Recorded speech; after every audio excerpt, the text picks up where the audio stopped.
రైతు మిత్రులకు నమస్కారం. ఈరోజు మన టాపిక్ వచ్చేసి ఏసంగిలో పండించే మక్క. ఇది చాలా రకాల కంపెనీలు ఉంటాయి. సింజెంటా, అడ్వంటా, బేయర్, జినోమిక్స్, ఇట్లా చాలా ప్రసిద్ధిగాంచిన కంపెనీలు ఉన్నాయి. అందులో ఒక రకమైన కంపెనీ ఇప్పుడు బేయర్ కంపెనీ గురించి మనం డిస్కస్ చేయబోతున్నాం. ఇందులో చాలా రకాలు ఉంటాయి, కానీ ప్రస్తుతానికి మా ఏరియాలో అయితే ఈ 3 రకాల విత్తనాలను చాలా బాగా కొనుగోలు చేస్తున్నారు. అందులో ఒకటి 9217, మరొకటి 9120, మరొకటి 9247. ఈ మక్క వేయడానికి గల కారణం ఏంటంటే ఇది చాలా తక్కువ ఖర్చుతో ఎక్కువ లాభాలు వస్తాయి.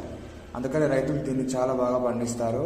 కావున దీంట్లో నేను మీ అందరికీ చెప్పబోతున్నది ఏంటంటే ఈ మూడిట్లో ఈ బేయర్ సంబంధించిన కంపెనీ యొక్క మక్కలో ఏది బెటర్ అంటే 9120 చాలా బాగా లాస్ట్ ఇయర్ చాలా బాగా వచ్చింది. కావున రైతులు దీన్ని ఎక్కువ కొనుగోలు చేస్తున్నారు. దీన్ని మీకు యూజ్ అవుతుందని దీని యొక్క పంట కాలం వచ్చేసి 120 రోజులు.